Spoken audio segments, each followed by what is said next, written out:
आज का जो टॉपिक है ये है ट्राइंगल से मैथमेटिक्स। एक्सरसाइज है हमारी 7.4 क्लास 9। क्वेश्चन नंबर 6 है हमारे पास एक्सरसाइज 7.4 का। Show that all the line segments drawn from A given point not on it the perpendicular line segment is the shortest. तो इसमें हमें क्या करना है, हमें कोई भी लाइन सेगमेंट ड्रा करनी है किसी भी गिवन पॉइंट से जो हमें लाइन सेगमेंट पर नहीं दिया है। मानो कि हमारे पास एक ऐसे लाइन सेगमेंट हम एक ड्रा कर रहे हैं। मैंने ये लाइन सेगमेंट ड्रा की, इसका नाम मैं एक्स वाई लाइन सेगमेंट का नाम रख देता हूँ। और मुझे कहीं से भी एक गिवन पॉइंट उठा के ड्रा करना है जो उसके ऊपर परपेंडिकुलर डालना है लाइन सेगमेंट पर। जैसे कि सपोज मैं यहाँ पर एक पॉइंट लेता हूँ, तो यहाँ से इस पॉइंट का मैं ए नाम रखता हूँ, पॉइंट ए। तो यहाँ से मैं एक परपेंडिकुलर ड्रा करता हूँ इस लाइन सेगमेंट पर।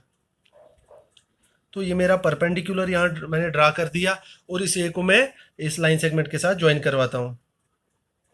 तो ऐसे मैं इसको ज्वाइन करवाता हूँ। तो इस पॉइंट का मैं ए बी और सी, तो मैंने इसका इस फिगर का नाम दे दिया पॉइंट ए बी सी। तो मुझे इसमें क्या बताना है, जो ये the perpendicular line segment is the shortest. जो मेरे पास ये ए सी लाइन सेगमेंट है, क्या ये शॉर्टेस्ट है? तो सबसे पहले मैं क्या करूँगा, सबसे पहले मैं हम गिवन में देखेंगे हमें दिया क्या है। तो गिवन में हम लेंगे सबसे पहले हमारे पास जो एक्स वाई है, एक्स वाई एक हमारे पास लाइन सेगमेंट है। X Y is a line segment, is a line segment and A C perpendicular on X Y. जो मेरे पास ए सी है वो क्या है, परपेंडिकुलर है कौन सी लाइन पर, एक्स वाई पर। तो टू प्रूव मुझे क्या करना है, टू प्रूव में मुझे करना है जो ये ए सी है क्या ये शॉर्टेस्ट लाइन है। तो मैं लिख सकता हूँ A C is the shortest line, A C is the shortest line.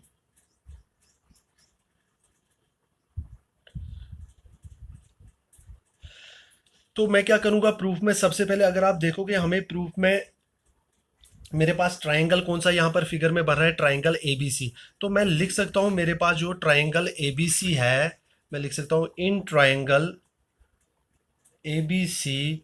तो मुझे पता है कि ट्राइंगल्स के जो तीन एंगल्स का सम होता है वो किसके इक्वल होता है, 180 डिग्री के।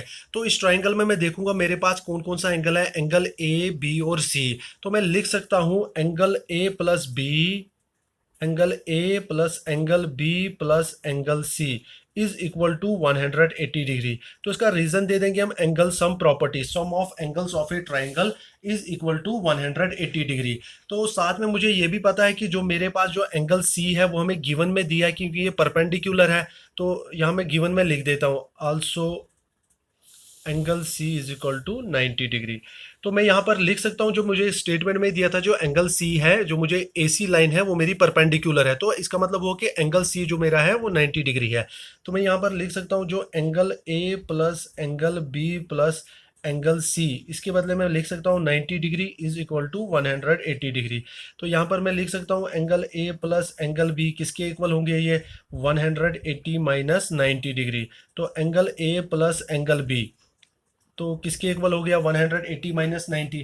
अगर मैं देखूंगा तो दोनों 180 में से 90 तो यहाँ रह जाएगा 90 डिग्री। तो दोनों एंगल्स का sum angle A plus angle B तो कितना आया मेरे पास 90 डिग्री। अगर आप फिगर में देखोगे ए प्लस बी दोनों का सम कितना है 90 डिग्री। तो मैं ये कह सकता हूँ कि दोनों एंगल जो होंगे वो लेस देन 90 होंगे। तो अगर मैं फॉर एग्जाम्पल मैं अगर ए कहता हूँ मेरे पास ए 1 डिग्री है, तो इसका मतलब बी कितना होगा मेरे पास 89। कहने का मतलब है कि दोनों एंगल्स जो होंगे वो लेस देन 90 डिग्री होंगे, कि ये एक्यूट एंगल होंगे। तो यहाँ मैं लिख सकता हूँ आल्सो, आल्सो जैसे मेरे पास ये एंगल बी है तो मैं इसको लिख सकता हूँ angle B will be an acute angle. तो ये मेरे पास क्या होगा, एक्यूट एंगल। तो ये मेरे पास हो सकता है कि ये मेरे पास एक्यूट एंगल होगा।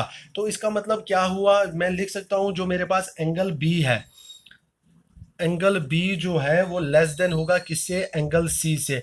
क्यों लेस देन होगा, क्योंकि अभी हमने ये प्रूव किया एंगल सी हमारे पास 90 डिग्री है, और जो angle A plus angle B ये दोनों क्या आ रहे हैं, इनका सम 90 डिग्री आ रहा है, तो दोनों क्या होंगे, ये लेस देन 90 डिग्री हो गए। तो मैं क्या कर कह सकता हूँ, जो एंगल बी होगा वो लेस देन होगा एंगल सी के।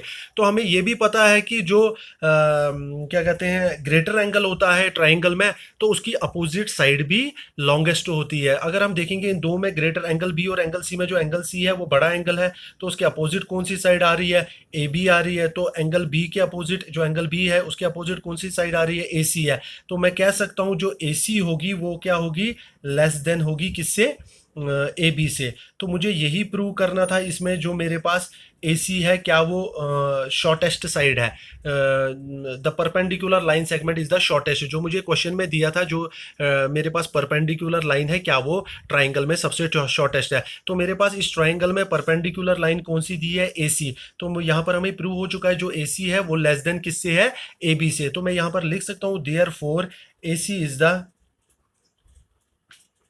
Shortest side, shortest side of triangle A B C. जो मेरे पास कौन सा ट्राइंगल दिया है, ए बी सी। तो मैंने यहाँ पर लिखा है A C is the shortest side of triangle A B C. तो हमें यही प्रूव करना था कि जो हमारी परपेंडिकुलर साइड है वो ट्राइंगल में क्या सबसे शॉर्टेस्ट साइड है। तो ये क्वेश्चन हो चुका है।